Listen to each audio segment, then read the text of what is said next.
Iran যুদ্ধ বন্ধ ও চুক্তির বিষয়ে প্রেসিডেন্ট ট্রাম্পের ওপর নিজের সীমিত প্রভাবের কথা স্বীকার করেছেন ইসরায়েলি প্রধানমন্ত্রী বেঞ্জামিন নেতানিয়াহু। ফেব্রুয়ারিতে ইরানে যুদ্ধ শুরু করতে ট্রাম্প প্রশাসনের ওপর ইসরায়েলের প্রভাব নিয়ে ওয়াশিংটনের নিন্দা সমালোচনার ঝড় ওঠে। তবে সেই যুদ্ধবন্ধে এখন পার্শ্ব চরিত্র তেল আবিব। ইসরায়েলের প্ররোচনায় শুরু করা যুদ্ধ নিয়ে বিরক্ত ট্রাম্প নেতানিয়াহুর কোনো কথাতেই কান দিচ্ছে না বলে দাবি পশ্চিমা গণমাধ্যমগুলোর। এমনকি এই নিয়ে দুই নেতার উত্তপ্ত বাক্যালাপের তথ্যও উঠে এসেছে। চূড়ান্ত চুক্তি, যুদ্ধবিরতির শর্ত বা আলোচনা, কোথাও সরাসরি জায়গা হচ্ছে না তেল আবিবের। ব্যালিস্টিক মিসাইল ও পরমাণু কর্মসূচি ধ্বংসের কথা বলে যুদ্ধ শুরু হলেও চূড়ান্ত চুক্তিতে এই দুই বিষয় অমীমাংসিতই থাকছে। পরমাণু ইস্যু ও লেবানন নিয়েও ইরানের শর্তই ট্রাম্প মেনে নিচ্ছেন, এমন খবরও জানাচ্ছেন সংশ্লিষ্টরা।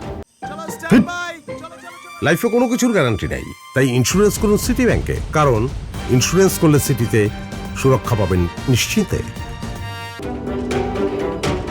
এই পরিস্থিতিতে আবারও আক্রমণে ওয়াশিংটনকে চাপ দিচ্ছে তেল আবিব।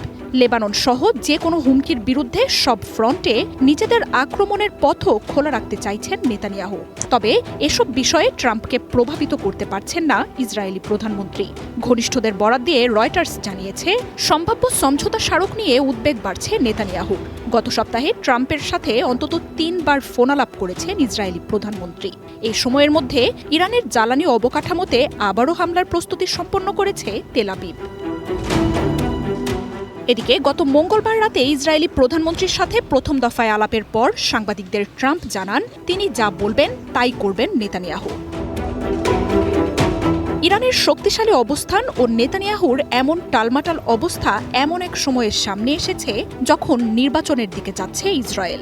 ইরানের শাসনতন্ত্র পরিবর্তন, পরমাণু ও মিসাইল ক্ষমতা ধ্বংসের মতো যুদ্ধের লক্ষ্য পূরণের ব্যর্থতায় এরই মধ্যে বিরোধীরা নেসেটে নেতানিয়াহুর বিরুদ্ধে একজোট হয়েছেন।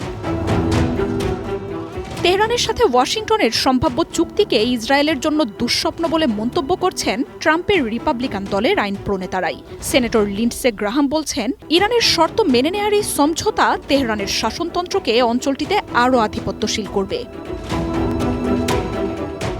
মার্জিয়া উপমা, ওয়ান ইন্টারন্যাশনাল ডেস্ক।